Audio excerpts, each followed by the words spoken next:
Hello, my little puppers. MC here today. Today, guys, I am reacting to the Welcome Home storybook. I kept my promise and I was gonna react to one of those stories. So today we're gonna react to one. So that being said, let's begin, shall we, folks? Time, beneath the twinkling stars, like me, there lay a land unfamiliar to our own. A beautiful kingdom, lush with splendor, and ruled by a benevolent king. Hello, I am the benevolent king. Hark, my daughter has been born, and I am throwing a grand ball to celebrate. Wait, time out. Wasn't I'm sure. I think there's an AU. There's already a King Wally. Somebody can let me know in the comments. I know there's an AU about that, and a lot of people love that AU. I wouldn't be surprised if one of my friends is watching this and also like this. But let's continue, shall we? Through that? Next line, Waliford. Next line. Yes, I am inviting everyone else in the kingdom except for Barnaby the Wicked. Barnaby can't come? Little did the king know, Barnaby the Wicked had caught word of this stupendous celebration and his revoked invitation. In a fit of fury, he barged into the festivities and announced his arrival with grateful ire. Oh. Did somebody say Barnaby the Wicked? I did. Thank you. I just flew in from a Trenton Bell somewhere, and boy, are my wings tired. Hey, what's with all the commotion about? And what's with the cue ball here? The commotion is a birthday party, and the cue ball is my lovely Princess Julie. That's right, pal. And I'm the good fairy Howdy Pillar. That little bundle of joy there is a potential consumer. So hands off of the baby, Buster. A fancy shindig for a baby, and you didn't invite me. Barnaby the Wicked. With a name like that, you know I'm the life of the party. I ought to teach you much manners. Oh, no. Oh, yeah. Yes, for now. You might be the prettiest girl at the party now, Princess Julie, but when you get big and strong, you're gonna get a splinter from a spindle of a spinning wheel and die. Oh, wait. Now he say that it's kind of similar to Sleeping Beauty. There we go. I forgot the princess name, but that's the one, Sleeping Beauty. That's what you think. Move it or lose it, Barnaby the Wicked.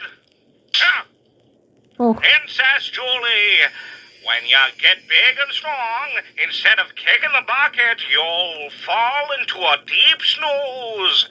But one kiss from your true love will put that pep right back in your step. That's a good fairy howdy guarantee. Hooray. Rich, foiled again by my lack of foresight. Well, I'm hitting the road. I know when I'm not wanted. Goodbye, Barnaby the Wicked. See you later, kid. Even as Howdy placed an enchantment on the child, there was still a wave of unease throughout the kingdom. To prevent Barnaby the Wicked's curse from coming to fruition, King Wally had all of the spinning wheels burned in a great fire. Still, he knew that would not be enough to quell the malicious hex placed upon her. This will not be enough to quell the malicious hex placed upon her. You're telling me? King Wally would request that the good fairy Howdy whisk her away to his grocery store in the outskirts of the kingdom in order to hide her away from Barnaby the Wicked. Pro bono. Yeah. I was right. It's very similar to the Sleeping Beauty.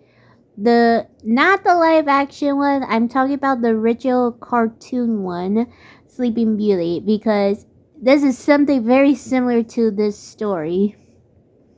Anyone who agrees, raise up your hand. Princess, huh? Don't mind if I do. Magical convenience stores don't run themselves.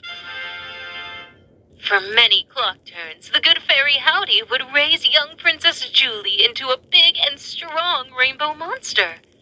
But to keep her origins a secret, he would give her the name Sweet Briar. That's me, Sweet Briar.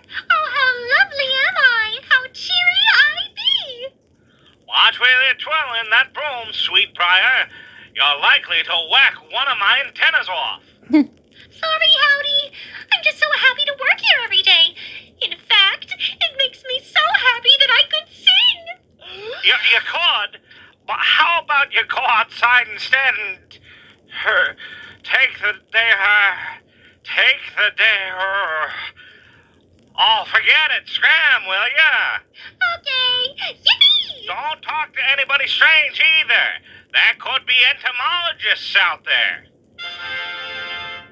Sweetbriar skipped off into the nearby woods, letting her melodious voice move through the trees over the beautiful bushels of flowers, and finally, upon the ears of a handsome prince, Prince Frank. Har! Oh, I had a feeling this was coming because, okay, I'm not sure this is true or not, but I think Frank. No, I think that's not true. I think Frank is in love with the mailman, and I know he's friends with Julie, but I also kind of ship them together because I find them really cute. But of course, my love of shipping is Frank with the mailman. I forgot his name. Somebody can let me know in the comments, but I'm guilty. I'm sorry. Let's just continue. I hear the enchanting singing of a bewitching maiden true. The bewitching maiden is me, but I'm no witch. I'm Sweetbriar. So you are. I've been pleasantly enraptured with your unique warbling, my sweet Briar. I'm Prince Frank.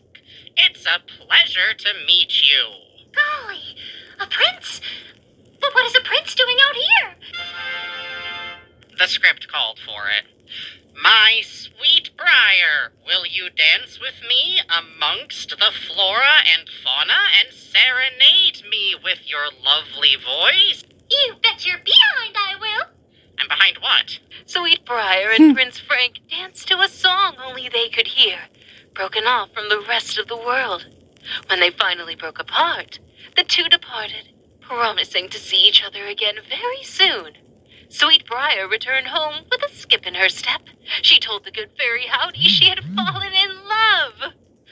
Hark! Your Sweetbriar is home and in love. In love? With a prince. Aren't I lucky? I'm surprised. Sounds like a lot of Okay. This will be the last part, and we're gonna end it because there will be a part 2. Because I am curious what's gonna happen. Holy Sweetbriar, what kind of fellow walks around declaring he's a prince? He's the one that ought to consider himself the lucky one here. It ain't every day that somebody meets a princess in the woods. Princess? I'm a princess? What? Who's the wise guy that said that? Must have been a squeaky door or something. Oh, that Barnaby the Wicked. Barnaby the Wicked? There it goes again. Where are you scoundrel? Quit playing silly, Howdy. What's this business about me being a princess? All right. You forced it out of me. The jig is up. Sweetbriar, you're a bona fide princess, and I won't spare you the boring details. You're betrothed to some prince later today, in fact. I'm also a good fairy. In retrospect, I should have told you that sooner. That explains the little wings and wand.